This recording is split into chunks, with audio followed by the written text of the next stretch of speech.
ఈరోజు శ్రీత అయితే భయంకరంగా ఏడ్చేసింది. ఎందుకో చూద్దురు రండి. Hey guys! ఈరోజైతే శ్రీత బర్త్‌డే అనమాట. సో, అందరూ కలిసి అమ్మాయికి విష్ చేసేయండి. ఈరోజు మాకు పార్టీ ఇస్తా అని చెప్పేసైతే క్యాంటీన్‌కి పిలుచుకెళ్తాంది. పార్టీ ఇస్తాను అని చెప్పినా గూడా సుమి అయితే మర్చిపోయి డబ్బా తెచ్చేసిందనమాట. ఇలాంటి మతిమరుపు ఫ్రెండ్ మీ గ్యాంగ్‌లో గూడా ఉంటే కామెంట్ చేసేయండి. ఇంకా ఆ పిల్ల కోసమైతే ఇంత పెద్ద కేక్ అయితే ఆర్డర్ చేసినామనమాట. ఇంత పెద్ద కేక్‌ని ఆ పిల్ల పాపం కత్తి లేకపోయినా స్పూన్‌తో కట్ చేసి అందరికీ అయితే తినిపిచ్చింది. ఇంత ఘనంగా ఏ బర్త్‌డే అయినా సెలబ్రేట్ చేశారా ఏ ఫ్రెండ్ అయినా?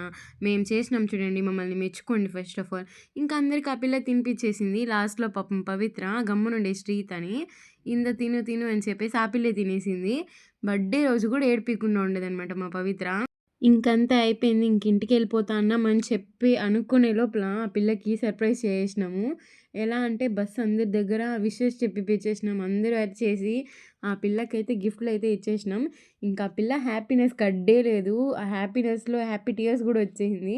ఫుల్‌గా ఏడుస్తాంది. దాని తర్వాత మేమంతా కూడా కొంచెం ఎమోషనల్ అయిపోయినాము ఆ పిల్లతో పాటు.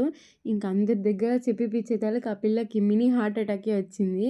ఇంగ్లీష్ అయితే మనదే అనమాట. మన టాలెంటే. ఇవంతా కస్టమైజ్ చేపిచ్చింది నేనే. మన ఇంగ్లీష్ వాడినారువే అని చెప్తే అది కూడా నవ్వుతాంది. ఎందుకు ఇంత ఇంగ్లీష్ వచ్చావే నీకు అని చెప్పేసి. ఇంకా అలా అందరు ఇచ్చిన గిఫ్ట్స్ ఏడ్చుకుంటా ఓపెన్ చేసింది పాపం బిడ్డ. అన్నీ ఓపెన్ చేసి ఏదో ఇండియాకి మెడల్ తెచ్చినట్టు ఆ పోజ్ చూడండి. ఇంకట్లా ఆ పిల్ల బర్త్‌డే అయితే మేము సెలబ్రేట్ చేసినాము. ఈ సెలబ్రేషన్ మీకెలా అనిపించిందో కామెంట్ చేసేయండి. That's it for today. Okay bye.